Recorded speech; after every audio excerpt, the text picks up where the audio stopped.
Von Tristan was fascinated with death. The later part of his years were spent creating the ultimate machine.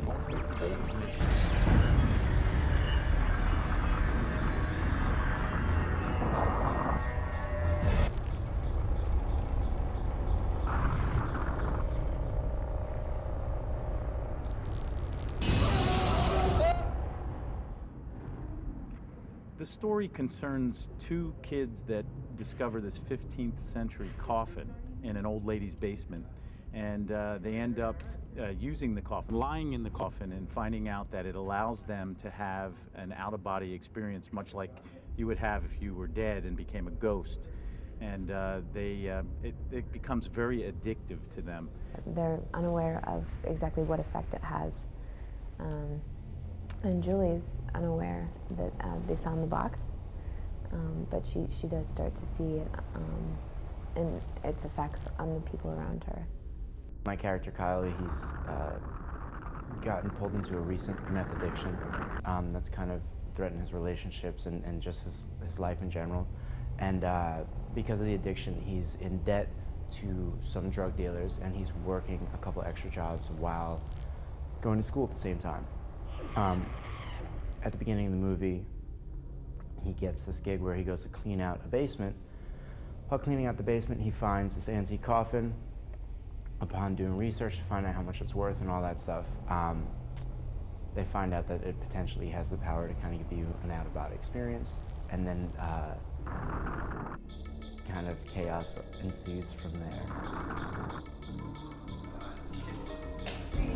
Where's my iPhone? It's here. Which side? Here. That side? Yeah. All right. Why don't you go look at the monitor? Actually, over there. Really? Yeah, cross.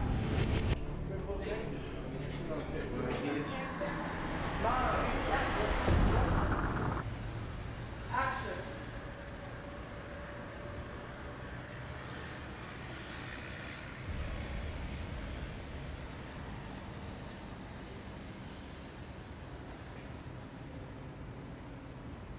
I'm not afraid.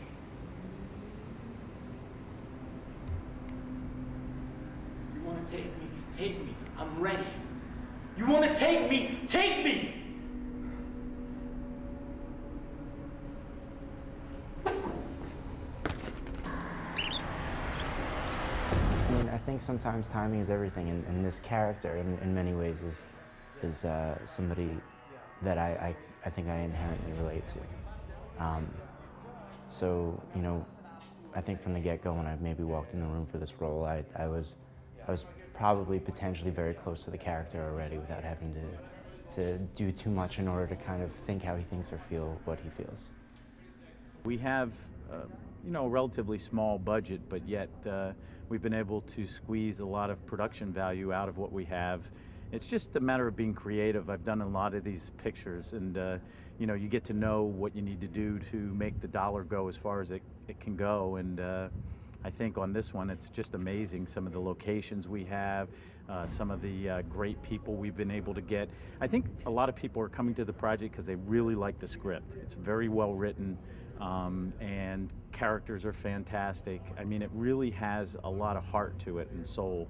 Well, the actors are great. We searched through literally hundreds and hundreds of auditions and audition tapes and headshots, and it came right to the end for us to find our cast. We went through just so many people, and we didn't want to go with well-established actors because we really wanted a fresh take on things, and I think we found what we were looking for.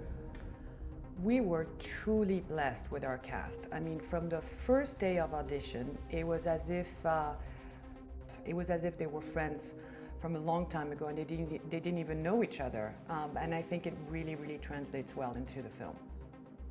During casting, once you get down to the last casting round, usually for movies, what happens is they do a lot of mix and matching.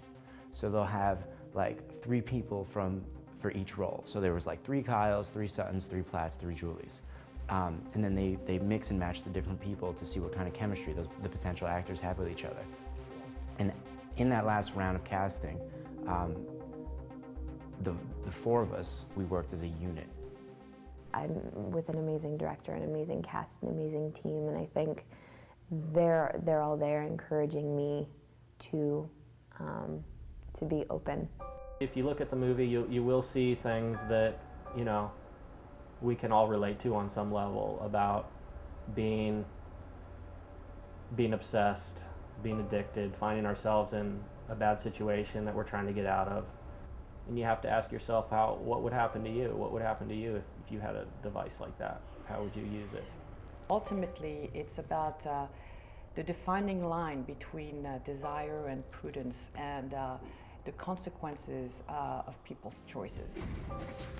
The shooting schedule on this project was somewhat short and yet a bit of a luxury for a film this size. We shot about 24 days plus about a week's worth of pickups, which is unusual for a film of this budget. But still, we kept to trying to keep the days within 12 hours, which is a challenge, as any filmmaker knows. I think the crew did an extraordinary job. I think the producers made it possible for us to be able to make our days. And the crew worked really hard under some adverse conditions. It was incredibly hot summer heat and protracted nights. But we still did it, and it's a credit. What you'll see on the screen is a credit to the crew and all the people who worked on it. I've known the director, Mauro Borelli, for a number of years, and I've always wanted to work with him. So when I heard he was putting Box of Shadows together, I was very happy to get involved. Mauro is a plot master. I mean, something that a writer might spend a day banging their head on the wall trying to figure out. Mauro will get this glossy look in his eyes and come up with 3 or 4 brilliant solutions to get you out of a corner or over a roadblock in 5 or 10 minutes.